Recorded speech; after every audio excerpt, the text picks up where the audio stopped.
All right. We are live. It is 3:09 p.m. Eastern, 8:09 p.m. in the UK, which is always has a soft spot right here because, head of the Commonwealth. And we are hanging out with my good friend and mate out of Brighton, UK, not Brighton, Ontario, which is one Close town, actually two towns over from me. Yeah. Yes, Mr. Mike Bradley, folks. Hello, how you all doing? Lovely to see you all. Thank you, Ben, for having me again in your channel. It's been too long, hasn't it? I looked, it's like 13 months. Has it really been that long? Well, crazy enough, because when I sent you the message about doing this today, literally the last thing in the text was the previous Hangout link I had sent you. Oh, God, where's it go? I suppose I see you at NAMM and stuff. It doesn't seem like it's been as long, so to speak, So yes, but and of course, long overdue. The great thing about NAMM, doing all the selfies we take together and stuff, it makes for great thumbnails. And literally, the only one I had from this year, I was like, and for folks that tuned in prior to the start, we are literally grabbing each other's asses in that photo. We are, aren't we? Yes. I woke up to that this morning. I woke up and I was like, where's that picture? And I thought, well, I think I was wearing that on the Saturday. And then now, until you just said that, yes, we did have a good clutch on each other's cheeks, didn't we? We did. That's our way of hugging. It brought us together even more, I think, Ben. It did. Yes, because it was it was at the end of Saturday, and I wasn't going to come back on the Sunday. So it was like, well, I'll see you when I see you, and let's grab a photo. And little did we know what would be happening after all that with this whole worldwide epidemic we're in. Oh, so I know. It's one of the last big hangouts I've done, really. I had a wedding in Australia in February, and when I was out there, this is when it all kind of started kicking off, Right. And luckily, I came back when I did, because I think if I left a week later, I may have been in a little bit of trouble. I remember that, yes, because I remember you traveling, and I'm like, ooh, okay, Yeah, like it was okay to get there, but the time frame, I'm like, how long are you staying there? Because yeah, it was it was a little, again, I think a lot of people, we're all the same. We're like, what is this thing? You know what I mean? It's like, it's not that big of a deal. We're hearing the tail end of it, not the tail end, the beginning of it. When we came back from NAMM, I started hearing this crying, and I got really ill. I don't know how you were. I was pretty good. I was pretty good. So for me to be bedridden is quite a strong, I couldn't stand. Right. I was so ill. And people were like, oh, you got NAMM-thrax. I went, I don't know. I think this is a bit worse than NAMM-thrax. Yeah, I think you got the bug that was hitting all the pedal builders too, because I remember by the day at NAMM, there was less pedal builders in their booths because more and more were getting bedridden. Oh, really? I wasn't aware of that. Oh, wow. Yeah, there was like 15, 20 pedal builders that were gone by Saturday. Oh, wow. God, it was horrible, man. Yeah. I mean, I've been kind of half joking saying, oh, I've already had corona. Because I think it's a possibility. Because all the symptoms, what it was what I had, Right. So, but we'll see what happens in the next few months. So, I hear you. Well, let's see who we have in the chat here. We have Music Therapy Laz first in the chat. Imagine that. We have Terry's GG&G, Great Vanzini, Hurricane Moon. Let's see here. Jason Bourgeois, all the above. Ron Limber, Randy Crooks, good friend Caleb Rappaport of the Mighty Nerd Halen, who's going to be on Jason McNamara's channel tonight at 8 p.m. Eastern. I remember that video you did with him. That's right.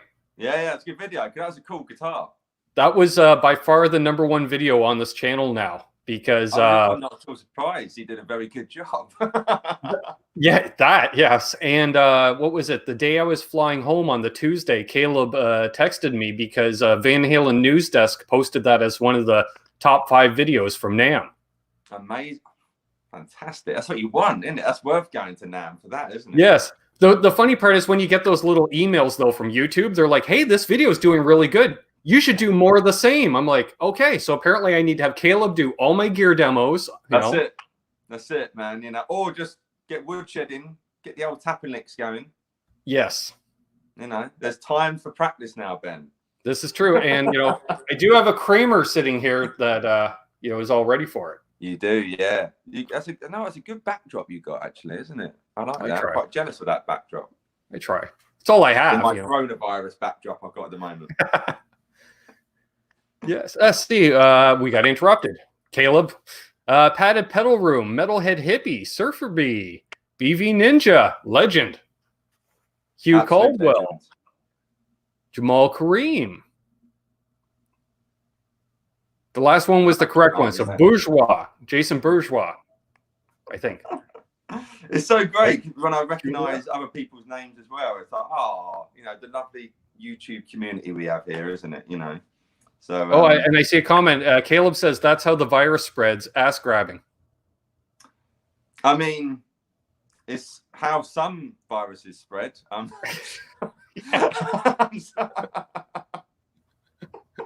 You had to go there, didn't he? Yeah, we had to. Well, we made it 6 minutes in. Exactly. That's pretty good for us. Oh, but how is everyone doing? It's great. Thank you, everyone, for tuning in for the Ben and Mike show for this evening. Yes. It's so how have you been playing as much now that you've in this lockdown we're in? The first 2 weeks I barely picked up a guitar. Yeah. Which is weird because we were talking off air. We already work from home and such. My day-to-day routine shouldn't have changed, but I think it was just the overall depression globally that we're just in a funky mood. But I can say I put in about 3.5 hours of playing yesterday. Good man. Beta testing a new pedal for Mr. Lawrence Petross of Lawrence Petross Design. Nice. What pedal's that? It's more or less, he did kind of tease it on Monday, and I don't see him in here. Basically a Vox AC30 in a pedal. Oh, nice. Very nice. Not necessarily low gain, that's the wrong word to go for it. But I know that vintage, organic. Chimey, kind of mid-scoopy. Yeah, it's really, and he added a bit more gain, I think, than normally a Vox AC30 would have, which is nice. If you wanted that extra little bit. And his stuff, his big stuff is he does the 68, the 74, and the 87, which are all various Marshalls in a box. And I really think he set the bar, the industry standard with those, because people are picking them up, putting them on boards. RJ Roncalio has the 87 on his board. Right, well, and he's got a lovely tone, that guy. Lovely tone. Yes, he does. Yeah, I'll have to check it out. I haven't come across him. I'll have to check him out. Yes. Shame on me. The Vox AC30 is one of my favourite amps. I don't own one, but I've used one in so many sessions before. Yeah. And I love it, and the Hampstead is loosely based on the Vox AC30. It's got that kind of, DNA of it, should we say. So yeah, I love those amps, and then you hear Brian May for a Vox AC30 is like, yeah, exactly. And then Josh Smith, I know he likes Vox AC30s and things like that. Well, he Lawrence and I were talking yesterday about it, and he said for the low gain side of the pedal, he was targeting Tom Petty. Nice. And on the higher gain, Brian May. There you go. Yeah, that's all the food group's covered, isn't it? Exactly. So, of course, then I'm on the phone with my buddy last night. I was like, so I'm going to have to do some tone samples. I need to borrow your electric 12-string because how can I demo the Vox without an electric 12? Absolutely, yeah. And how's it work when you're going for different amps? Obviously, still ideally valve amps, but do you hear much of, obviously, a pedal reacts different to each amp, doesn't it? Yeah, I haven't tried it in anything solid state yet. So I just got it in yesterday.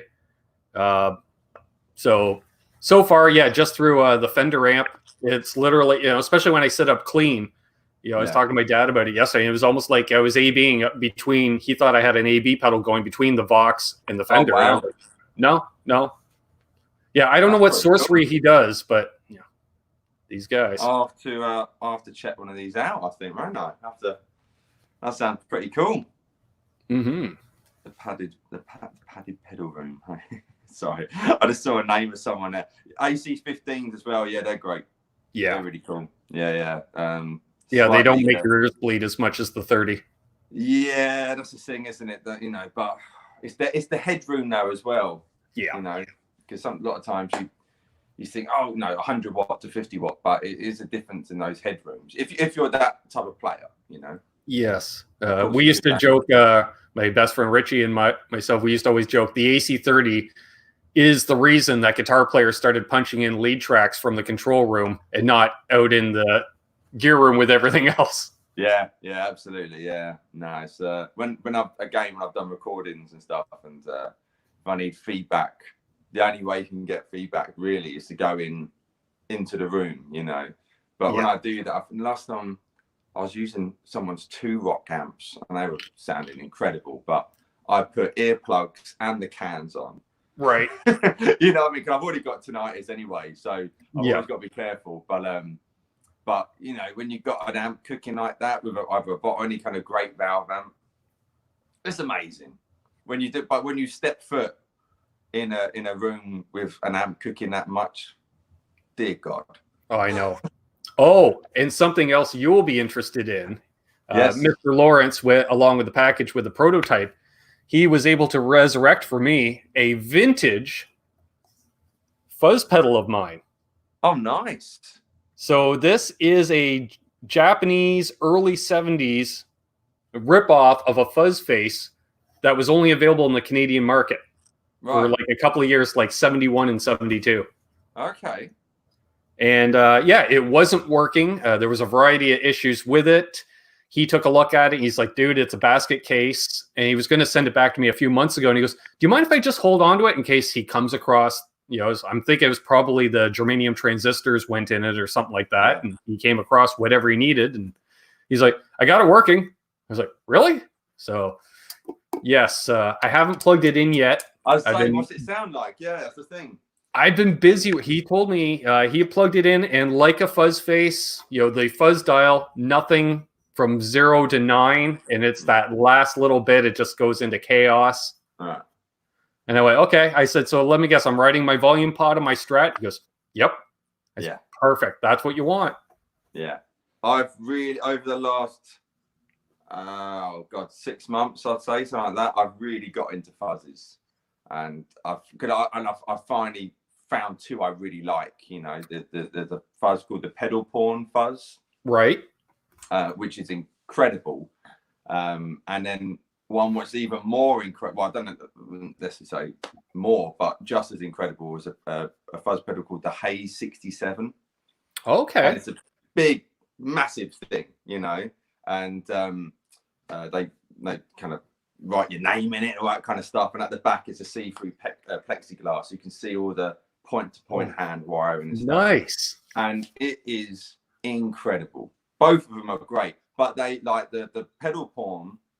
It loves my music, man. Right. It likes some of my Strats. And then the Haze 67 doesn't like my music, man, and likes all my Strats.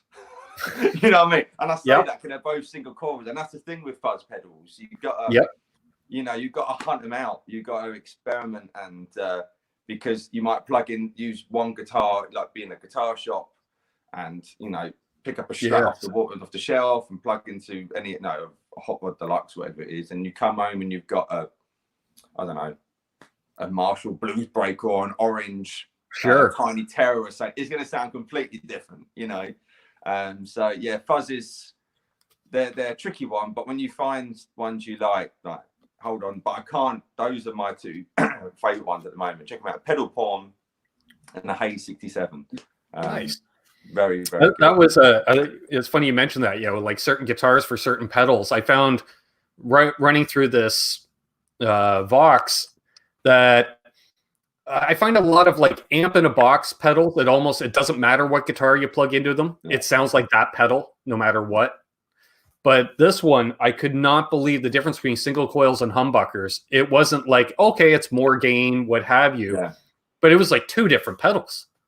Brilliant. I was absolutely shocked. And I was just, okay. And I'm using a pedal or a guitar with coil tap. So I'm like, okay, so it's not like 2 different guitar. And I just could not believe the difference going from single to hum. And then it starts swapping out guitars. And I was like, okay, this pedal, like, it's a winner. Yeah, that's what a pedal, honestly, no, because there's so many, transparent overdrives and stuff like that. Right. That's why, like at NAMM, back with that, I kind of didn't even look at the pedal bits for the first 2 days, maybe. I was like, I just, how many new overdrive pedals do I really want to see? Right. But when you do dive in, you can find some, like, oh, okay, that's a good, Yeah. Yeah, the world doesn't need another tube screamer. Ibanez seems to do a pretty good job. Well, yeah, obviously Maxon, they were original, weren't they? But I meant like another company. But yeah, exactly. Yeah, it's not like it's a pedal where people went, it's decent, but it could be better. And then you get the spawn of all the aftermarket ones. But it's like, that was a good pedal off the bat. Yeah, yeah. My mate Dean used to work in Ardens, and he amazing guitar player. And I've done some gigs with him, and he said someone came in. He was just taking a mick out of some customers who would come in, and you'll get people coming in going, "I'm after like a tube screamer type pedal. What do you recommend?" And he'd be like, "A tube screamer." Exactly. You know what I mean? It's like, yeah. Like, it's one thing to say, yeah, I'm looking for a tube screamer, but I don't want quite as much mid hump. Yeah. Okay, now we'll look at whatever. But it literally was, I'm looking for a tube screamer type pedal. Yeah. There we go. And welcome, a bunch of more folks have jumped in. We got 31 people watching. Nice. Hello to everyone. What's going on here? BV says, check out my friend Josh's signature I can never say that word. Vermeram, Myriad Fuzz. You can play silicone and germanium, glorious. Well, yes. And it also helps to have Josh's hands when using that pedal. Yeah. That guy can play. And he's so, he's so like hard. Yeah, like there's no holding back with him. He is incredible. Like, he's played the guitar and he's handed it to me, and I played, and it's obviously it's night and day. But he's such an aggressive player. Yes, it's ridiculous. Yeah, he gets tones out of equipment that I was just like, I can't plug a telly into a fuzz and get the sound that he gets. Yeah, especially with a telly. Tellies are hard with fuzzes. Yep. Yeah, I found. So. And I think a lot of people have, but yeah, he is, he's a player, all right, that guy. Yeah. He can play. That's it. Fuzz Lord Effects, check them out. Ooh. Yes, Fuzz Lord. They do fuzzes. I think my favorite fuzz definitely is the Carolina Reaper by Haunted Labs. All right, yeah. The name rings a bell. Awesome. Well, probably because I've shared the crap out of it on social media, so that's why. That might be why. Yeah, it's a dual pedal. It's got Chris Cozart from Haunted Labs. He did the fuzz circuit, and then I think it's a drive or a boost from Kuzak in the other side. Oh, okay. Yeah, really nice. Nice. I'll be intrigued to see the difference between that and your new fuzz face your new old fuzz face. Just got. That'd be cool. So I'm just keeping in it. I was just thinking I haven't played this fuzz box since I was in high school, and I remember in high school I could do a lot of Neil Young. Wow. Yeah. Yeah, because it was actually my dad's. He bought it in the early 70s, and it went into a milk crate. A buddy of his found it years later, gave it back to him. He goes, I have no use for it, so he gave it to me, and I was just like, cool. But fuzz in 1990 or 1991, other than Lenny Kravitz, nobody was using fuzz. Yeah, no, that's very true. I mean, pedals, I started playing guitar in 1996, and pedals weren't I remember anyway, weren't a big thing, Obviously, of course they were a big thing, but nothing, because there isn't YouTube or anything like that, then you'll just have guitar magazines. Even 96, they were way bigger than I started in 89. It was not, you had to have a Bradshaw refrigerator rack system, Yeah. Nobody had pedals. You only had pedals to emulate your favorite rack units, essentially, or you felt bad because you could only afford pedals. Yeah. Well, my first pedal was a Zoom 505. That was my first. Do you remember that? Yep. That was my. And I have to dig it out. I think every player in the '90s went through a phase where they had a Zoom unit of some kind. Yeah. Well, my teacher had it might have been a 503. Is like it was like coloured, wasn't it? Mine was just that little. I don't know what that shape is, but that little bit where the numbers were. Mine was black. Right. Being blue. One was red. He had the blue one, which I think was more for the ambient stuff, you know. But I remember seeing overdrives. I was like, oh, yeah, let's go for that one. But I have to dig it out. But I didn't get a pedal. I started playing when I was 12, and then so I was doing 505, and I had it, and after a while it just got pushed. And I didn't really get another pedal again until my 17th birthday, which was a wah-wah pedal. Okay. Again, the classic one. You know, I was very late on the pedal thing. I would just plug into the amp, and then if I wanted overdrive, I'd hit the overdrive button, and then, you know. I remember when I started, because I didn't have my own equipment, so Dad lent me his telly and a Silverface Vibrolux that has no gain, you know, cleanest amp known to man. Yeah. And so from day one, I was looking for pedals or something because I wanted to play like AC/DC and stuff like that. And I'm like, this is just too clean. And I think even at that time, around here at least, a Boss pedal was $200. Oh, wow. You know? And yeah, you know, it was insane. Like, prices were way too much. So I had a friend of the family offer me a trade. I traded a bass guitar, my bass amp, for 3 Boss pedals. And I think he threw in $50. And I got the Boss power supply, the Boss distortion feedbacker. So it's basically a DS1 with a feedback circuit, and a Boss CE2, which I still have to this day. So if people think it's weird to give away a bass or an amp, I'm like, yeah, but I have a CE2 that I've had for 30 years. Yeah, and I imagine they're worth a little bit more than. Yeah, and I think the bass was an El Degas P-bass clone. So. Right. God, but $200 back then. Yeah. I think my first Boss pedal was a Boss SD1, which I had for years, and I think it was like £35. Right. Whatever that be in dollars, $50 probably. That'd be about $75, I think. Yeah. But that was the weird thing. It seemed like all through the 90s, music prices for gear didn't go up at all. They were the same price in 89 as 99, it seemed. You know, maybe a bit, but definitely not with inflation. Yeah. I do remember, I just had a complete flashback. I remember, because I was shocked to know that they were so sought after. I remember when that Nobles overdrive, the one all the big Nashville session guys. Oh, yeah. And I remember that being advertised in like Total Guitar or Guitarist or something like that magazine. And it was like really cheap, you know, again, like probably like 30 quid or something like that. And then fast forward 15, 20 years, I'm like, I remember that coming out. And now this is this vintage. I was like, does this mean I'm getting older? You know what I mean? The fact that I remember that coming out, it was super cheap, and now it's this big. And I found an old guitar magazine from like the late 90s, early 2000s, selling the Klon, and it was like £150 or something like that. Right. Like, if only I knew then. You know what I mean?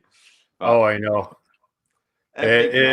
Well, the ironic thing is our local dealer in town was a PV dealer. So the only pedals, for the most part, I could get was PV pedals, which nobody remembers PV pedals because no, they weren't very good. And then they brought in Boss pedals, and I remember renting a Boss delay pedal for $2 a day. Wow.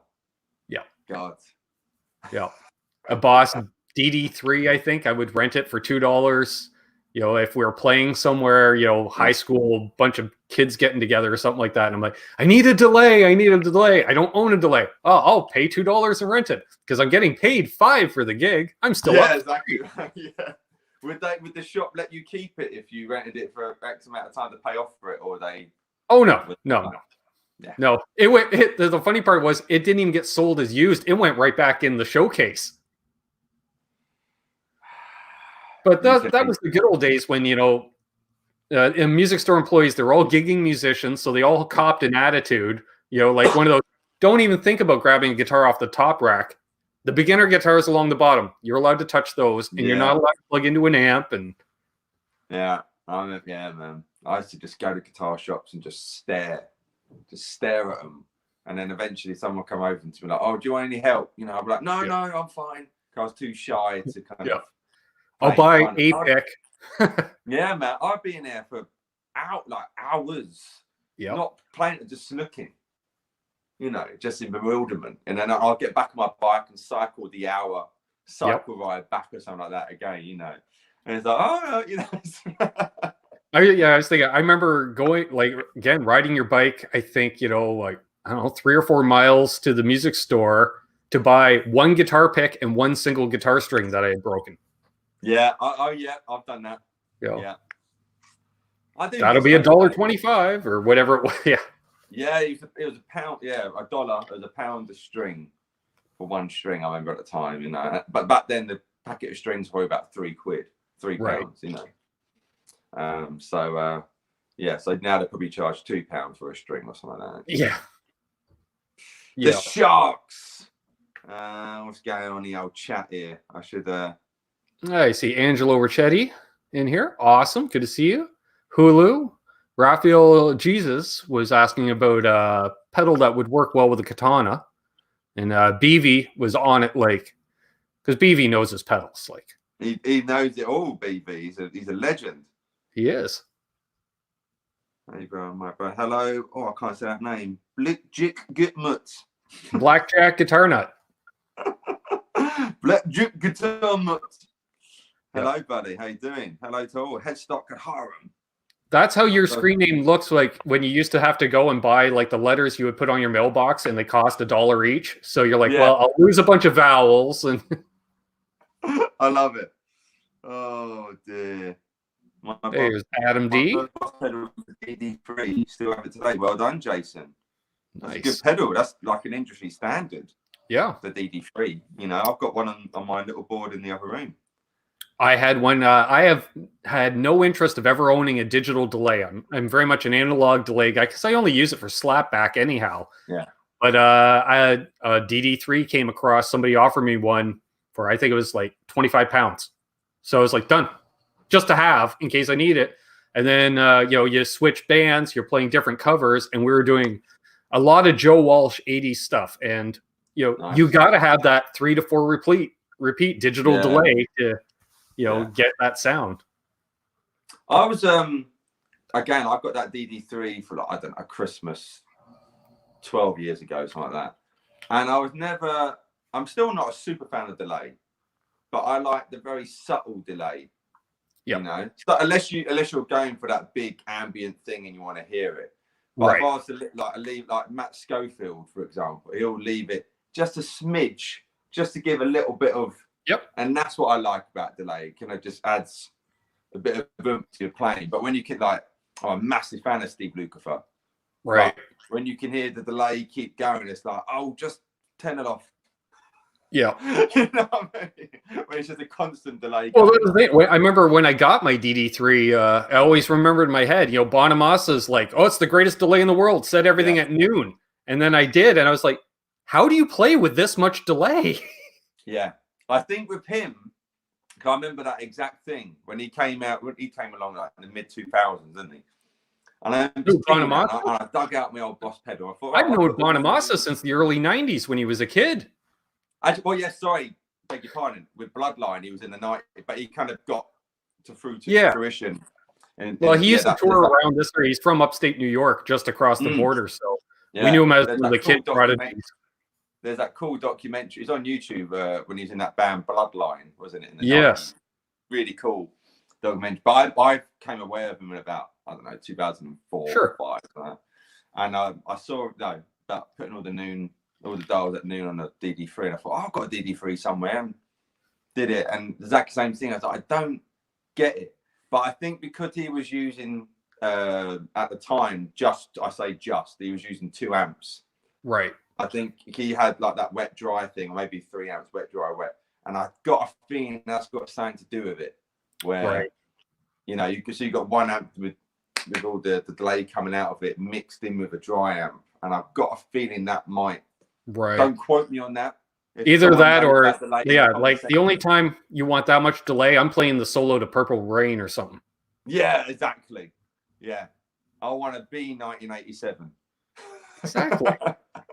Well, there is a reason I still use chorus a lot too. So because I still kind of live in 1987. Hey man, absolutely. You know, well, I've been checking out some Robin Ford last night, and in the late 80s, 90s, he played with quite a bit of chorus, not load of chorus, not like Right. Prince or something, but he had a bit of chorus going on, you know. And again, I use it subtly if I need it for different things, you know. It's nice punching it out and a bit of clean. Yeah. But I used to use a lot more the classic chorus tone, but now I have it like super slow movement, so it's there again just to add depth and space to my tone. So yeah, I don't know how well it's going to work in a band out. mix. That's the problem. I haven't played in a band in a year, so you get in your own head, so you come up with this tone, and I'm like, is this even going to work in a band mix, or am I just going to piss off everybody because I've got this huge sound? Yeah, that's the thing. You can get a good tone at home in your room, and as soon as you put it in a band situation, it's like, oh, okay, I sound really quiet now, or I'm just blowing everything out the water, you know. Yeah, you see, our friend Lawrence Petross just jumped in quick. He says he's already got to get back to work. He's going to be lurking. We were talking you up, good sir. We were. I need to check out your pedals, buddy. Good to know he's been lurking, though. Yes. Anyone have any experience with exotic guitars? Yeah, Surf B. Hello, Surf Ruby. Yes. Thank you. I recognise you as well. You're lovely support with me. They're all right. They're very nice. I mean, when I played it, I wasn't like, I need this guitar in my life, you know. But that kind of that neck, which is so using a lot of Music Man, that kind of it's wood, doesn't feel like proper wood. That kind of, you know, because it's been baked and all that malarkey, you know. But I like it. Yeah, they're one of those companies, like, a lot of companies that will build, say, an S style, a T style, a single cut, what have you. Yeah. And, you can pick up one of their product and you're like, yep, they did a good job. And that could be the same for like vintage guitars, exotic, all the way up to like Macmol and Sir and companies like that. I was having a chat with Rick from Shane's channel In the Blues, Dr. Rick. Dr. Rick, asking how I was getting on. Lovely guy, I love that guy. And he was asking how I was getting on with that Silver Sky I've got for a bit. And I was like, yeah, it's really nice, you know. And I said, we're then talking about guitars in general, where it's got to the point where you can tell straight away if you want to buy it, if you want it or not, kind of thing, you know. When you're in a guitar shop, I call it the E chord test. You know, you can tell straight away when you strum a chord. It's like, oh yeah, this is all right. Or oh, hang a minute. You know, when you get that connection with a guitar, and I love that. And I love that you could play 12 Fender Strats, all Sunburst Strats, and there might just be one where I want that. I don't know why, but this one's for me. You know, or you play 12 and you don't like any of them, and you pick up the 13th one. Oh, this is it. You know what I mean? And that's the great thing, I think, with guitars. You know, that's why for me, I can't. Obviously, now the time we're in now is not quite as easy. But I've never bought a guitar not playing it. You know, just being on the internet and buying it. You know, I think you've got to play them to know if you've got that. I don't know. I bought one, and it was locally out of a pawn shop. And I just wanted it, so I bought it right away without even playing it, and got it home and found a slight hump in the fretboard. So I was like, okay. And it was Epiphone Les Paul. So I took it over to my buddy, and I said, like, I've tried to set it up. I can't deal with it. So can you deal with it? And so he started wrenching on it and moving and adjusting and this and that. And he's like, well, he says, I had to set it up tabletop style. It's got no neck relief at all. What you got's what you got. He says, it's set up 70s tabletop style. That's what he said. 70s, because the pancake builds of the 70s, a lot of them, you had to do that. Yeah. I said, okay, no problem. And I just shrug it off, start playing it. He goes, you don't have a problem with that? I said, dude, my first electric guitar was a 72 Les Paul. This feels like home to me. And do you still have it? You still have that guitar? No, I sold it a few years later to reinvest in Telecasters. Yeah, well, you got your famed telly. Is it early 70s or late 60s? I can't remember now. We have 67. Whoops. 67. That's it. Late 60s. Yeah, nice, man. And we have the 71. Do you have a favorite, or do they both have a piece of your heart? The 67, because this was Dad's forever and a day. He bought it new. No, brilliant. Yeah, I remember that last time. Yeah. Yeah. But ironically, my favorite one to play, my 2015 made in Mexico. Oh, really? Yeah. For some reason, I've got that set up so dialed in. And I think part of it was sitting for about 2 hours with a 6-saddle bridge. Literally, like a 20th of a turn of the Allen key to get the action just perfect. And it was literally, I was working at a retail job where I could have up to an hour between customers. So I'm just sitting there with Allen keys for hours on end. And it's just like perfect. Like people have picked it up. They're like, what do you have on this? 8s for strings? Because it feels so easy to play. I'm like, no, those are 9s. But yeah. I was saying this to a pupil the other day, like regarding setups.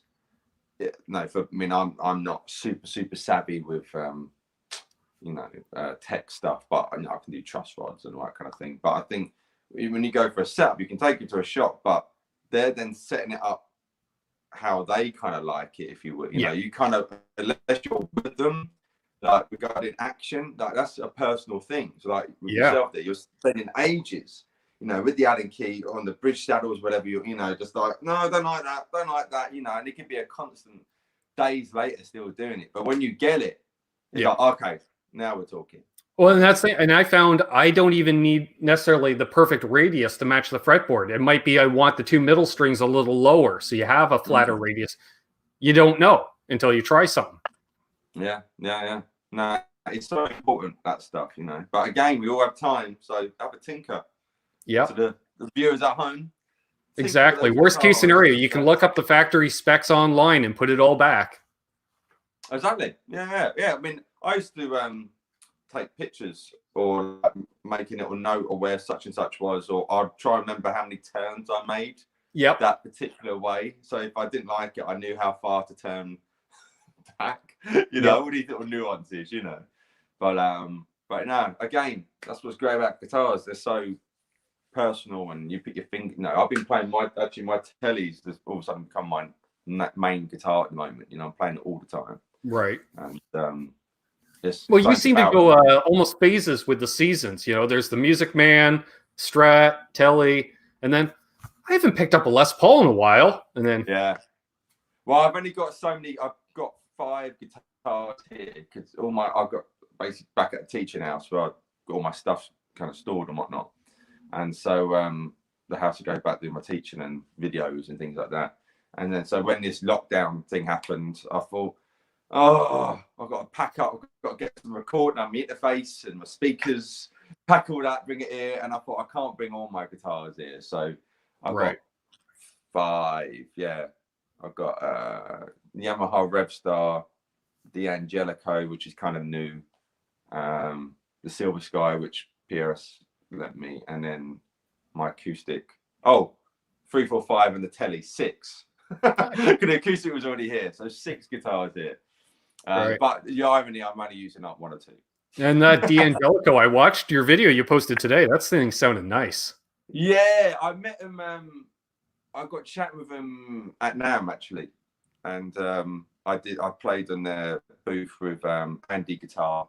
Right. And so I kind of met him, and then we got chatting. And when I came back, we had a bit of some more phone calls back and forth. So and they kind of very kindly sent that over to me and whatnot. And it's a lovely guitar, and I think it's like £500. So what's that? $550, $600, something. I think it'd be about $750 Canadian. Yeah. Canadian. 600 US. Yeah, that sounds about right. But yeah, I mean, that's a lot of guitar for the money, And but I love that color. The color is just beautiful, So yes, I had to do it's a D'Angelico thing. That's right. Right. Had to be done. Exactly. But that's lovely guitar, really nice guitar, But then, of course, people ask me, how's that compared to your 345? And it's like, man, you can't compare them. You know, the 345 is a $3.5 guitar. You know, yeah. Not that money should always be a thing, but when you got a custom shop, that guitar is a very special guitar. You know. Exactly. But, like I always tell people, just because a guitar costs 10 times as much, it's not going to be 10 times as good, but it is going to be better. Yeah, but that guitar, I mean, that Gibson Fruit is just, every time I play it, I don't think I've found a bad note. I could be playing shit on any guitar. Sorry if I'm allowed to swear, sorry. But I could be playing crap on any guitar, and then I picked that up, and it's like, oh, there I am. It just, I love it. You know, it just, butter to play the action perfect. Again, we're talking about action, stuff like that. It's pretty special one. So yeah, when people say, oh, what's it like next to the 345 with the D'Angelico? It's like, you can't compare those two, you know. It's impossible, really, you know. Well, I remember, it's funny you mentioned that because I don't see him in the chat here, but my buddy Absolute Mayhem, he had a Squier Telecaster, you know, fairly low end. It wasn't the Affinity. I think it was the next line up. So, you know, a lower end Squier Telly he wanted me to do some work on. So, of course, you know, I bring it back to the house, and I had band practice that night. So I was like, yo, I'll take the Squier Telly to band practice. Why not? Yeah. And I'm playing, and, you know, I'm fiddling with pedals and stuff like that. And my buddy looks at, you know, the bandmates look at, they're like, what's wrong? I'm like, I don't know, something's off. He's like, I could tell, like I had this look of distaste on my face and couldn't figure it out. He goes, hang on. He grabs his telly, plugs it in. He goes, you happy now? Yeah. He goes, yeah, those have shitty pickups in them. That's your problem.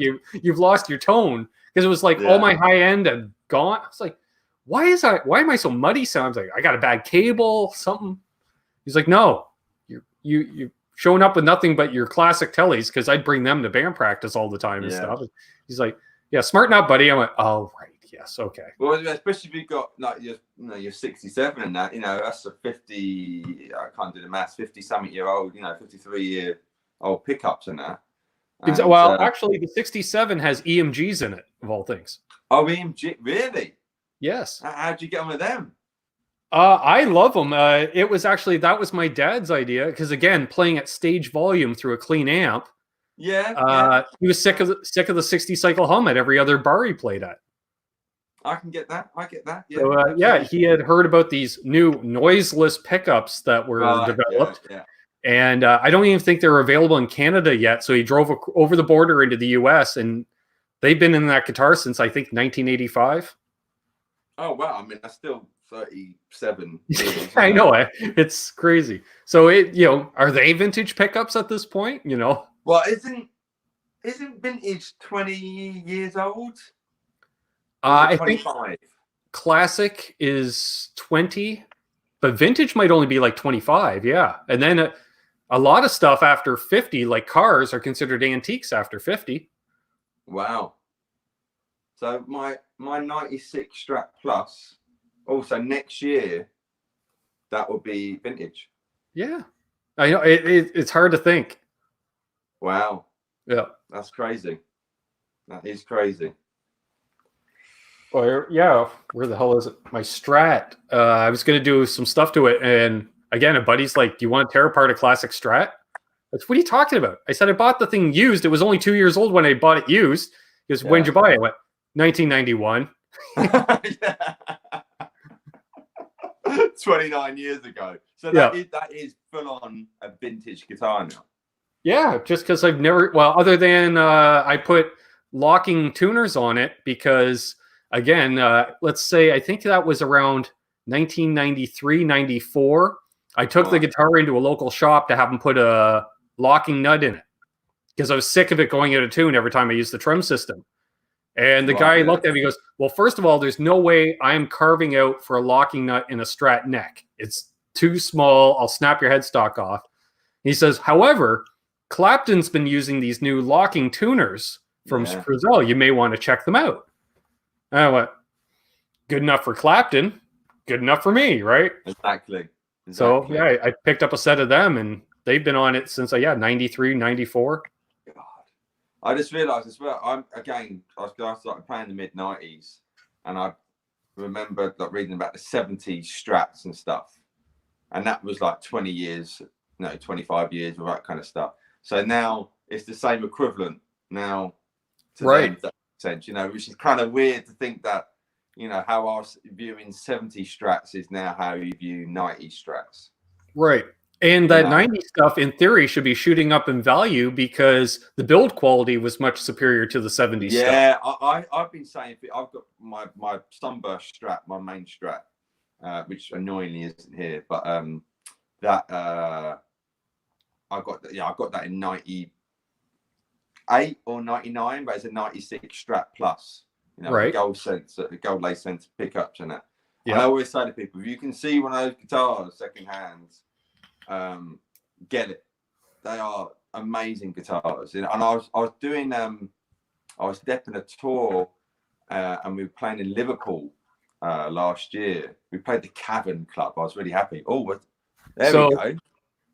The ironic thing about this is I put obviously the locking tuners like Clapton, and this is pretty much the exact same guitar Clapton played in the late 80s. Early, he played a pewter style Strat. I love that color, yeah. So I nicknamed it Eric as a result, but the only difference was he used the lace sensors and this one didn't have them. Yeah. And ironically enough, I had a subscriber send me a set of lace sensors last year. So you put them in? The plan is I'm going to load up another pick guard so I can take out this pick guard, leave it complete, and then throw in the lace sensors to basically make it a Clapton clone, which everyone else is a Clapton clone is a Blackie clone. But I was like, nah, when I discovered Clapton, he was playing one of these. Yeah, yeah. That I love that color, that kind of charcoaly. I think it was to go with it was like a Mercedes. He had same paint. Yeah, it's weird because that looks gray in some light, blue in others, pewter, you know. It's a great color. But yeah, I'm exactly the same. When I discovered Eric, Bad Love and all that kind of thing, you know, that was the color Strat he had, you know. Yeah.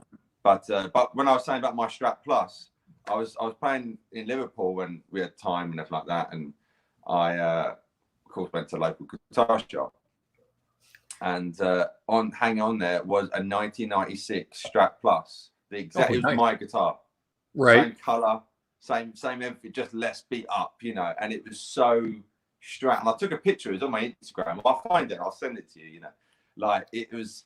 If I had the money, I would have bought it. You know, sure. I think I was like £600-700, something like that. You know, wasn't quite on the 1,000 bit, but give it time and it will. You know, I imagine it's going to go up and up. You know, well, the fact that I bought that Strat Plus for 600, I think, or 699. Right. But they would discontinue because they bought out the Plus Deluxe, so they were kind of getting rid of them. You know. Sure. So. And now they're, you know, more than what I know. Obviously, it was knocked down from 1,200 or something like that. It was, but I couldn't believe it. It was uncanny.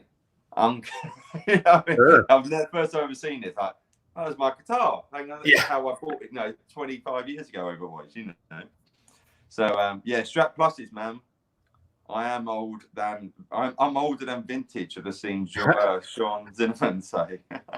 I see we've got Bent Rossum jumped in here. He's done his online teaching for the day. And lovely Lucia G is in here as well. She finished her teaching online, and she was asking if you're British. I am indeed British, yes. She's in Spain. Some people think, from America or wherever, will hear British and think Australian. When I've gone to the States before, people are like, oh, are you Australian? Like, g'day, mate. I was like, I think we say mate a lot. But yes, I am indeed British. Yeah. Yes. I'll probably look, I don't know, something different today. Well, I remember, I think it was our first hangout together. You know, the first time we actually spoke, obviously off air before we went live for the first time. And I went, so you're from Brighton area, right? And you went, yeah, how'd you know? And I'm like, because my good buddy JJ's from Brighton and he's got the same accent. There you go. Yeah, it was that south kind of London or south coast kind of thing, isn't it? You know. So, obviously the only difference his has even been more bastardized because he's been living in LA since the early '90s. So. Yeah, I've met him. He's back now. Yeah, he was hanging out with us at the Gibson Bash and such. Yeah, I remember him. Yeah. I heard the accent, so I just hear like almost Cockney Cockney accent, you know. Exactly. But yeah, a lot of people are kind of around that Brighton area, you know. China Mike, he's knocking around that way, and yeah, it seems to be. Yeah, I never even thought about that when we're all hanging at the Hilton and the Gibson party. We got 3 guys all from the same small area of England, all hanging out together in California. Yeah, yeah, absolutely. You know, yeah, Carl. Where's Carl? Carl is like East London way, I think, something like that. I always forget where. But yeah, all got similar accents though. You know, Carl's probably a bit more. He's a little more posh, I've noticed. Oh, really? Okay. The Essex accent isn't really known as posh. I know. But he hides it well. That, you know. You know what it is? It's the man bun. The man bun pulls it a little more posh. That's it. I have to text him later. I'll be like, so, you posh git? Yeah. This Canuck says you sound posh. Oh, I love Carl. He's a good man. He is. He's a very good man. Let's go. Yes, yes, JJ does. Sean's saying he's a good dude. He is a good dude. Yes. England's always that big anyway, not compared to a lot. Yeah, well, this is very true, Bam Mozzie. We are like a minute, not even that, like a little baby country next to somewhere like the States or China or Australia, you know. Hey, try Canada. Bigger than the US and 1/10 the population. There you go. See, I've never been to Canada. We invented social distancing. yeah, right. This is just a normal life for you. It's not even any different, you know. Exactly. I live in a small town. Cold? Is it cold where you are, or is it quite warm? It's not bad. It still gets down close to the freezing mark at night. So we've had a bit of a cold snap, like a little bit of snow in the morning the last couple of weeks, but it's gone by 10 in the morning. Wait, you still got snow now? Wow. Yeah. When's your summer start then? Summer should be starting any time now. It's supposed to go up into the mid-teens by next week. Oh, okay. That's good. Yeah. That's good. I know. I want to get outside. I was outside in a t-shirt a month ago, but we've had a cold snap, and now it's back to jackets. I don't like it. Yeah. No, we're starting to get warmer over here, so I think on the weekend I'm going to have to try and get the old tan going, you know. There we are. Yeah, we're going in flip-flops. Nice. Yeah. Nice LUG. Nice. Howdy, the fleet button. Hey, you man. Yeah, that's true. Yeah, Craig Tomlinson says summer is July 15th, isn't it? Hey, it's my dad's birthday that day, so why not? Oh, my dad's the 13th. Close. Nice. Yeah, something in the air then. Which, as far as, thanks. Yeah, Lawrence says cough. It's 80 here, sunny blue sky, because he's in Arizona. Wow, it's just sunny all the time there, isn't it? It's the definite. It's lovely texting with him in January. He's like, hey, what are you up to? I'm like, yeah, I just spent the last half hour with the snowblower clearing 6 inches of snow off the driveway. He goes, yeah, I had to clear the sun off the driveway myself. It's like, yeah. See, at least you get like a white Christmas and stuff like that, though. Yeah. I've never had it. Never had a white Christmas. You can have it. I'd rather not shovel snow. Well, yeah, I mean, then you know, if you got to shove it, there's snowing and there's literally having to pound the pavement on the road, you know. But no, I can't. I've never been to Canada. After one day, fly over that pond, you know. Yes. And, hey, there's Simon Williams. Good to see you, Simon. Oh, Simon Williams. Hello, mate. Good to see you, man. Yes. I was kind of hoping Simon would pop in. Simon's been following me basically since I started my channel, and I used to do more daytime stuff, and he'd always pop in. So I was kind of hoping he would. I remember when you did. Was it when you? I think it might be when you hit 1,000 subscribers. You did like a 6-hour live stream, maybe more than that. It was. You came on last. That's right. You came on last May for a bit for my birthday. Yes, that's what it would have been. Your birthday. That's what it was. Yeah. There we go. Yeah, that got crazy. Yeah, because we started out with like you coming on. We had the British crowd coming on. Then we had the Eastern time zone here, and then by the end of it was myself and a bunch of West Coast people. Yeah. And then we carried the party on for another few hours off air because you know how we chat off air after. And the next thing I know, you know it's time for bed when you're pissed drunk. and I'm sitting there finishing my last beer, and Henning Pauly is having his morning coffee. So, Ben, Wow. did you have a good birthday? And because it's 9 a.m. where he is, and I'm just like, this is surreal. So how long did you go for? Do you remember? I think we did 4 or 5 hours on air, and then we hung out for another 2 or 3 off air. Wow, that is hardcore, man. Yeah. Well, it was, hardcore. Which is funny because now with social distancing, I think I was quote unquote ahead of the curve in the fact I had a virtual birthday party last year. Mm. Well, you'll be coming up again soon, so it looks like Yeah, you have to do the same thing again. Yeah, and it's on a Friday night this year too. There you go. Yeah, no, especially live streaming now. I mean, I'm very late to the party with live streaming, and I've got into it now because of this. And also, I've got a new phone, which is a good camera. I can never do it properly on my laptop. Well, I do remember you live streaming last year because when I hit 1,000 subs, you had congratulated me because you were live on the air, and I'm like, I was like, well, actually, I jumped back down to 995, and you're like, it's the Ben Coombs telethon, and I'm just like, okay. Yes, I remember that. Yeah, because that was when you could still do live streaming through Google. Yes, and I could still do, and then they stopped it, and it made it a bit of a ball ache trying to, sort her out, and that's when I stopped for a bit. But yes, I do remember that, trying to get you back up. Because anybody would jump in the chat, you're like, hello and welcome, subscribe to Ben. Yeah. And you got there. You did it, man. We did. Yeah. But no, I enjoy it now. The live streaming stuff, it's fun. Get to interact with people but yeah, I like that's why I started. I was saying to you off camera. That's why I started doing those acoustic gigs. I also love that everybody's embracing it. Like the fact I watched a show like this the other day. It was Richard Marx and Paul Stanley having a conversation. Oh wow. Yeah, and I was just like, okay, and they go live, and I'm like, okay, what is Richard Marx and Paul Stanley going to talk about? And it's the same thing. They talk a bit about the virus. They talk about some shows. They talk about gear. It's same old, same old. Well, that's when you can see that we're all just human. I think it's humanized everything. All this, exactly. Just some of us have written a few more popular songs than others. This is it, and then when you're seeing nurses on 20 to 30 K a year, and you're seeing Kim Kardashian getting 72 million a year or something, it puts things into perspective a little bit, yeah.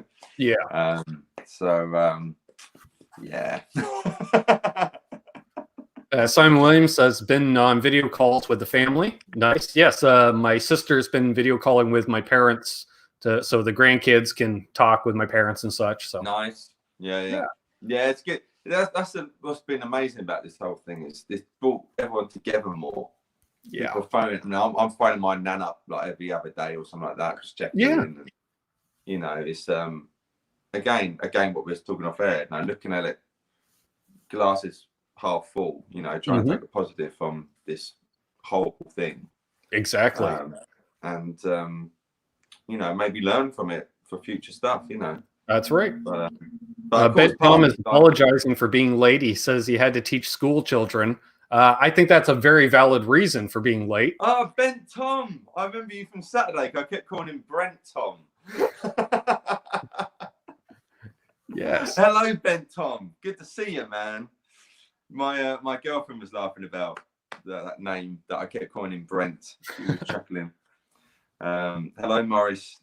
And we can say, with everybody locked down at home, this will be by far the cleanest Earth Day that we've ever had. Oh, it is Earth Day, isn't it? I saw something about that. Yeah. 50 years of Earth Day. Is it really? Yeah. I'm terrible with these days, so sorry if I don't. Well, and I only know about Earth Day because, ironically, it was always a running joke in our household up until I was about 10 years old. My dad could never remember either the kids' birthdays or my mom's birthday, but he always knew when Earth Day was. Wow. Yet he claims he was never a hippie. I was like, how do you know Earth Day if you weren't? Yeah, I don't, I'm good with dates, but with stuff like that, I always remember July 13th, which is my dad's birthday. I always remember that was Live Aid, just because, Sure. I can say when Princess Diana died, August 31st, but Earth Day, I have no idea about. Apart from that, it's the 22nd of April, obviously. Yeah, I like that. Earth Day is antique too. There you go. Great. See, vintage. Yeah. Look at, you've got some great moderators here, Ben. You're on it. I got BB Ninja put in the pack when he's doing mine. He's the nicest guy in the world, that guy. Oh yeah. I think BB was one of my first moderators because I didn't have any when I started, and then all of a sudden I just got slammed with about 50 trolls one day. Yeah. And I think I only had 40 or 50 subscribers at the time. So basically, the 5 people in my chat became my moderators to start with. Makes life a little bit easier, isn't it? You know, I remember the first one we didn't know what to do, so we all rode our bikes to high school. That was it. Happy Earth Day, all. So that's my thing. My one American word, or is it more Canadian? Y'all. That's American, isn't it? More Southern. Yeah, I use it though too. So. Well, but I blame my dad for that because somehow my dad grew up on the east coast of Canada, but he has a bit of a southern accent, and he blames it on growing up listening to Memphis radio stations at night, learning about rockabilly. There you go. So it's gonna come in there, y'all. Which any Johnny Cash stuff, you know. I get all my I'm really, but everyone knows about Earth Day. God, I should really read the newspaper or something. Yeah, Simon says, oh God, I remember that. Yeah, Simon was there too. Simon and BV, like 2 of my original moderators. Brilliant. So how long have you been going for now? Is it a couple of years? I started, mid-January of 2018. So almost 2.5 years. Yeah, time just goes, man, doesn't it? It does. And especially this year is going to, with this whole malarkey, you know. I mean, it's weird to think that it's May in a couple of weeks, and when I last saw you, it was in January. I know, but it still only feels like a month ago. Yeah. I mean, I don't know about now in 2021. I don't know how that's gonna. Yeah, that might not happen. You never know, but yeah, I already had to cancel Summer NAMM, so I was planning on attending that. Yeah, I've never gone to the summer one, but. It's you can see it all in about 2 or 3 hours. Yeah. But because it's about 1/10 the size. But the nice thing is you walk outside the convention center and there's downtown Nashville. Like you're right there in the middle of it. Yeah. See, I mean that's the thing. I'd love to go to Nashville. Love to go to Nashville. And just cry at how good the musicians are. And hit some of the music shops. Like I picked up I still dream about it. I think it was either a 56 or a 57 Telly. And it was one of the only years they did a soft V neck on it. So it felt like my Martin D28 neck on a Telly. And I was just like, oh, and I think it was like 26,000 US, but for a 50s Telly, that's still a reasonable price. Yeah. Oh, I remember being in Guitar Center in LA and they had, I think, a 62 Strat. And I think it was 1 cent shy of 12 grand, I think, something like that. Yeah. And I thought, really? Because I thought it'd be like another 1 in front of all that, you know? Exactly. But I remember, like, it took me ages to get the courage. I might have said this story before, but it took me ages to get the courage to like ask the guy, like, he's a big, tall, black American guy, very kind of confident and, you know, kind of stuff.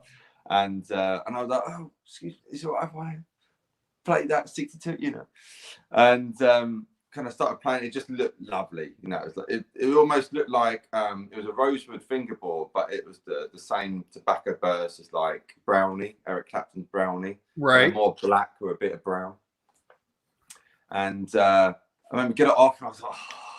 First time I played a vintage Strat, kind of plugged into a super reverb they had there, and started playing. I thought, well, why does this feel weird? And saw that the high E string was off.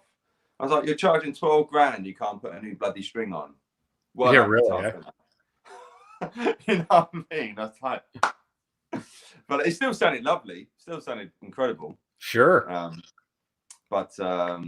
Yeah, I love. But yeah, with the whole Nashville thing, I'd love to go. You know, go to thank JD Simo and Daniel Donato used to be in this band. What his name now? It's in Roberts Western. There's a bar called Roberts, I think. What used to be called Showbud back in the day, where Willie Nelson got Trigger, and I think Clapton bought the parts. What? Oh yeah, okay, in Grunz. Well, he got it in Showbud. Oh right, yeah. Now, and it was near Green. Yeah. But yeah, that's what was Showbud is now Robert's Western Bar, I think it is. Something like that. Yeah. And JD Simo and Daniel Donato, they used to play, and I think Brad Mason was the guitar player, and Johnny Highlands. Over the years, can't for the life of me. Someone must know what this is. Yeah, come on, we got to have somebody from the Nashville area in here. But I'd love just to go and see that band. It will come to me in a minute. I can't think. Albus is here, the cheeky one himself. Yeah, there he is. Yeah, Daniel Donato bent Tom, but there was a band he played with, and there's a guy. He's got like a big, not fedora, but a big hat. He looks like a drill sergeant from Full Metal.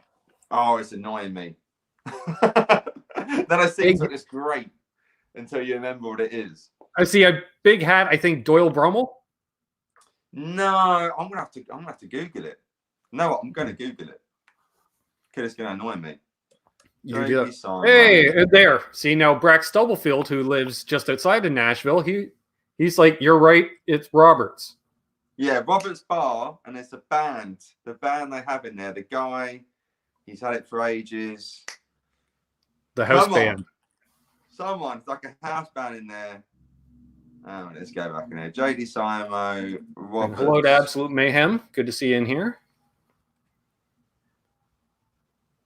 The Don Kelly Band. Okay. Yeah. Check out JD Simo. Go on YouTube and check out JD Simo when he was with the Don Kelly Band. And I think it's like Ghost Riders. They do like an instrumental of that, and he just goes off, and he's doing chicken picking, but without. Oh, okay, apparently I've been there. Have you really? Yeah, apparently, because Aaron's like, I love Robert's Modern World. Ben, that's where you and I lounged upstairs in the back. Yes, okay. There you go. Well, you see, yeah, we hit Broadway on the Saturday afternoon, and I remember the first half of the afternoon. Then it gets a little fuzzy after that. Why does that not at all surprise me? Yeah, having spent time together, right? Oh, okay, now he's coming in. Ben Tom, yes, Don Kelly. Okay. Hey, and there's 708 Jay. Good to see Jay in here, Jay Hannon. I saw the dude that did that similar. The Miller Life song from the 80s in there.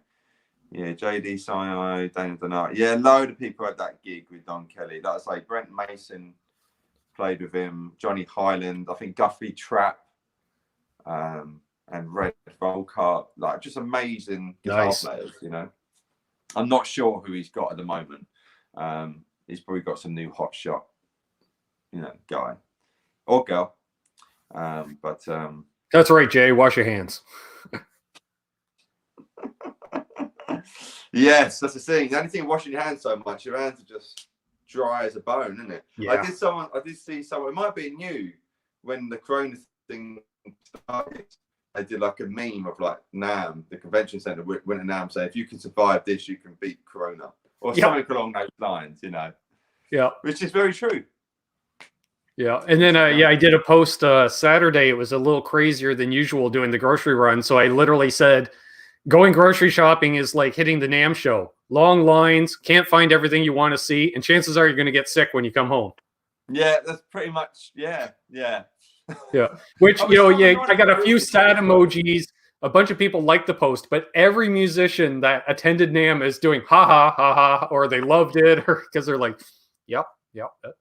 Blimmin' NAMM, man, that damn illness. I was so annoyed I got ill because I was so careful. Like when I saw you, I wasn't drinking too on that first one because I don't want to be too unloaded and everything like that. And every time I shook someone's hand, I had the old hand sanitizer. Yeah, didn't work. Yeah, see, whereas I brought hand sanitizer, never used it. I just had a steady diet of beer, vitamin C, and edibles all day, every day, and I was fine. There you go. Maybe I was too clean. That's what I think it is. It's like the kids build up their immune system by going out and playing in the dirt outside. Yeah, absolutely. Well, the year before what made me do that, because I got conjunctivitis in one of my eyes. I can't remember now. Right. And I was like, oh my God, you know, I can't live like that. And again, blah, blah, wash my hands. And, but, oh well. Well, I found a link that says Johnny Highland. I said, who's that? Great Vanzini. Yeah, Johnny Highland played with him as well. Yeah.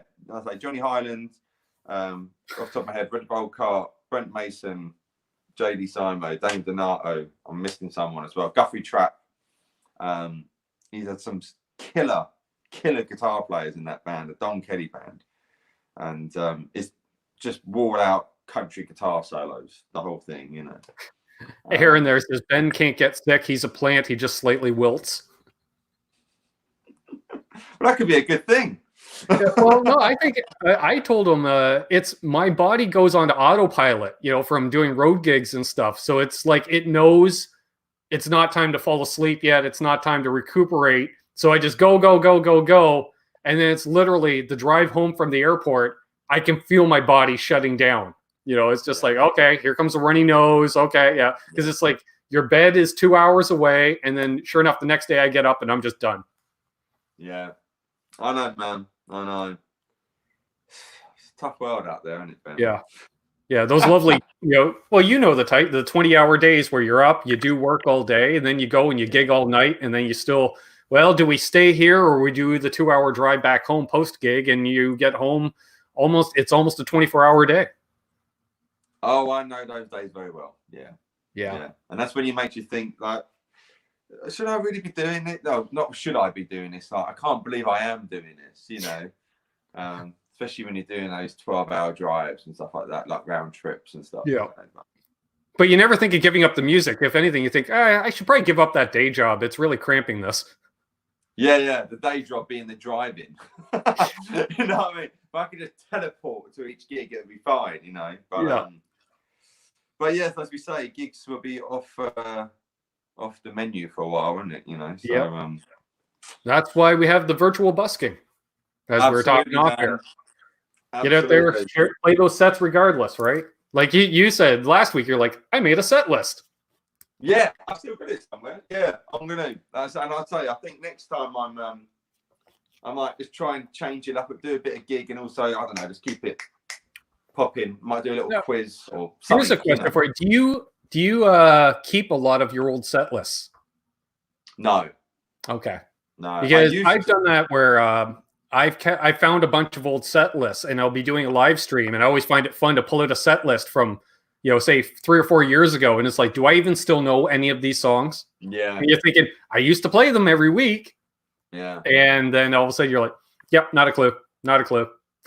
In my first original band, I used to do that. I used to keep, I mean, there might be at my mum's or something now, I don't know, but I used to try and keep some set lists, because I would think, oh, when I'm famous, you know, it'll be fake. No, that's actually, I haven't seen him in the chat here, but my buddy Mark, he's usually in the chat here. He's my roadie and a good friend of mine, and he keeps like every set list, show poster. He's my archivist, and he's just like, well, you never know. I'm like, dude, I just gig locally, like, you know, did the original thing. Now I'm doing covers, what have you. And he's like, doesn't matter. And he'll come up on stage when we're done. He's like, who doesn't want their set list? And I'm just like, yeah, go ahead, buddy, take it.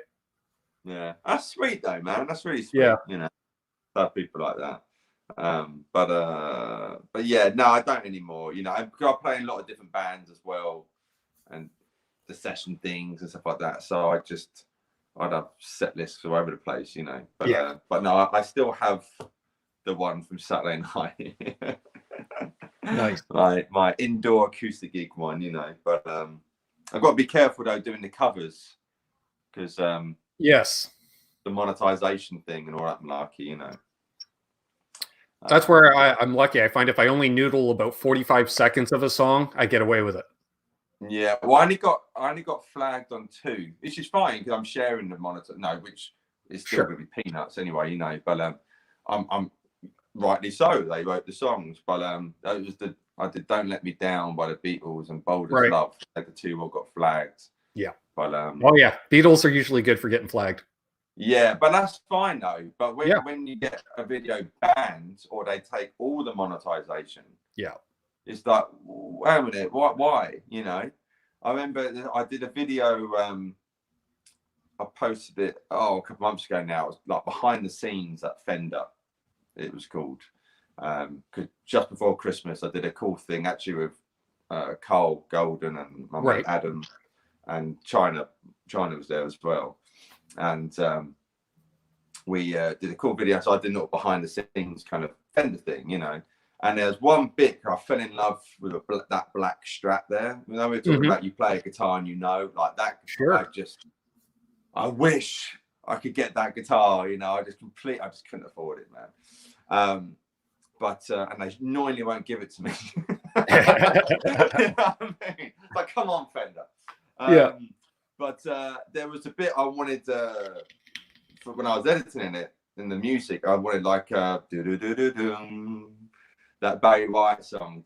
Literally 7 seconds of it. That's all I wanted. The going up when I was panning up the shot. And I put it in. I just thought, poor music. That's the only one I could think of, you know. Put it in, and whatever the record company is of Barry White, probably Sony, they own it. They took the whole revenue off that 9 seconds or 7 seconds. Yeah.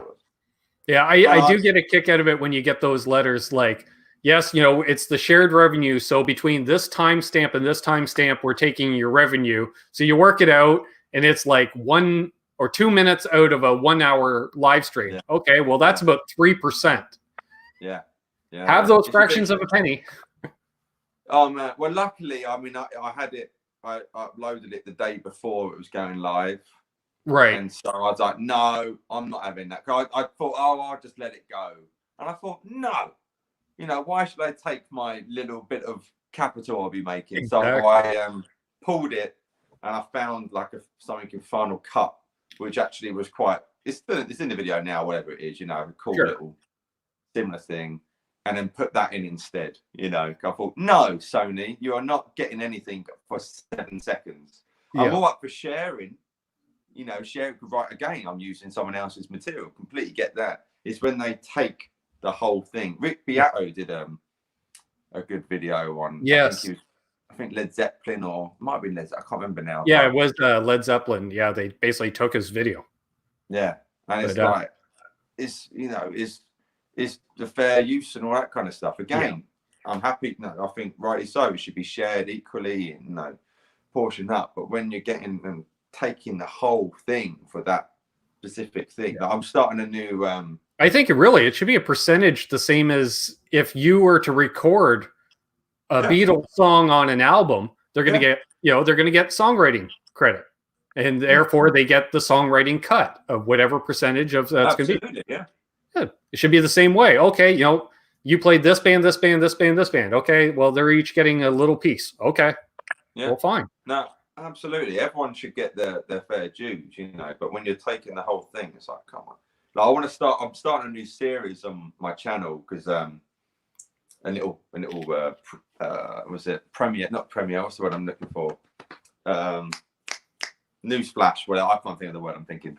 But the other day, a friend of mine, he posted a video of him playing the Kid Charlemagne solo, the Dan Larry Carton solo. And I was like, oh, it's amazing, you know. And I sat, and it's about 11:30 at night, and I sat up to about 1:30 and just worked it out, you know, because I thought I'm going to learn this solo, and did it. And I thought this could be a good little video. So I'm going to start doing like what I've learned from such and such. So what I've learned from Larry Carton and what I've learned from X, Y, Z, you know. And then I thought it gives me a chance. I'll learn the person's solo or whatever it is, and then I'll talk about it, you know. But of course, in the back of my mind, I'm like, well, I'm probably going to lose a lot of. I might get flagged and a lot of things here because I'm going to be using the music for, you know, whatever it is, you know. Sure. And again, if you could say, well, this 3 minutes of this 30-minute video, these 3 minutes, please take everything you deserve.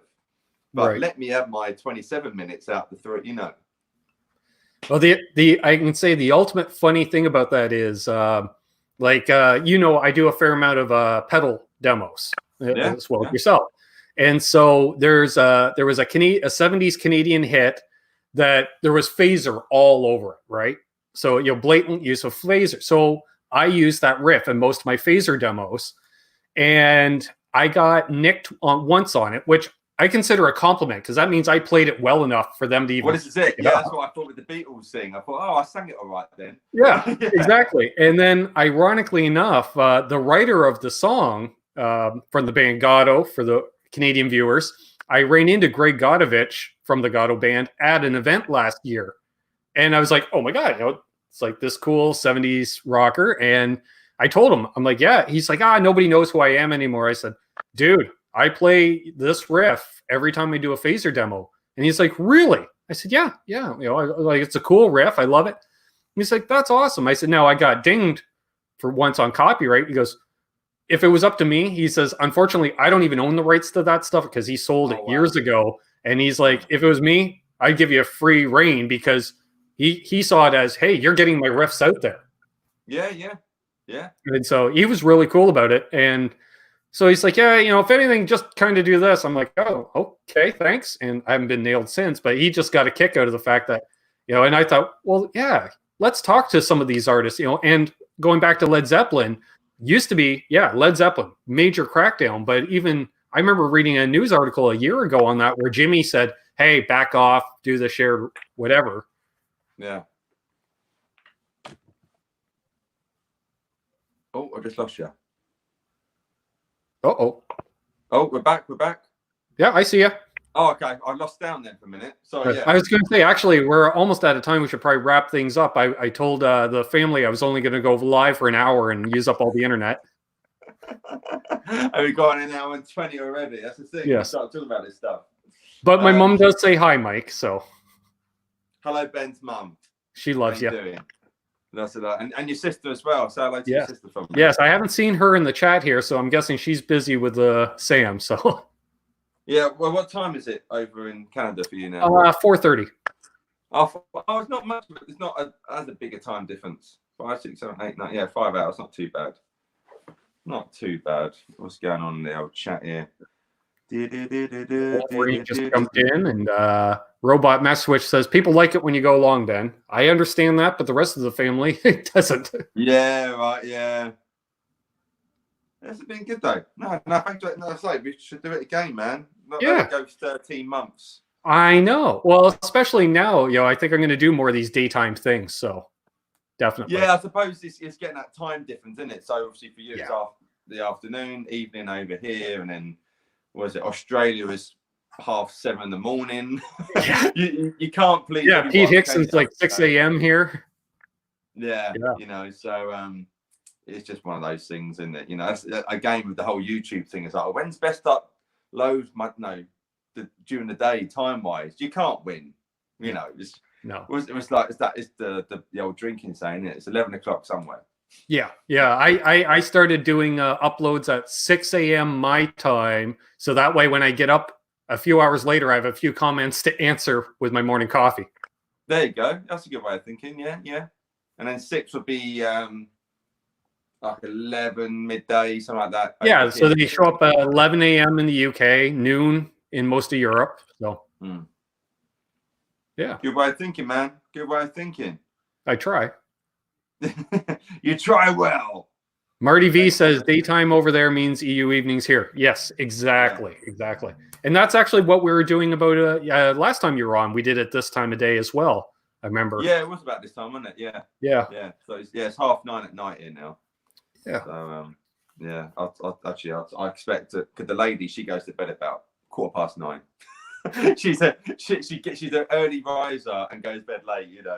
So she said. Well, see, it's funny you mentioned that because I started doing these. You and China Mike last year doing this, and then China Mike wanted to do one of my Sunday shows. He goes, "Oh no, I'll come on at your time, which was 1 a.m. UK time." So he jumps on, and we got about 2 hours into the show, and his phone goes off. And he goes, "Oh, I'm sorry, I got to take this," and he mutes his mic. And I said, "Guaranteed, folks, that's his wife saying, 'Where the hell are you?' Because I just woke up. It's the middle of the night. It's 3 a.m. He comes back on. He goes, "Oh, sorry, I got to wrap things up." I'm like, "Called it." Once you get told off by the boss. That's right. You got to go. Yeah. So it's funny, isn't it? It's almost like having another mum again. You're kind of going back to being a child. It's like, come on, Michael. Yeah, are you going to be up all night talking with your friends? Like, come on. I mean, 3 in the morning is late, but still, that is very funny. Yeah. China Mike, he's a character. He is. He's quite good. He does late ones UK times, I think. So in Canada and America, and that is. Yeah, he doesn't even. Yeah, he comes on what 10 p.m. your time on Sundays. I think he does about 10 o'clock at night. Yeah, I try and get him when I can, but sometimes I'm doing stuff or whatever, you know. Sure.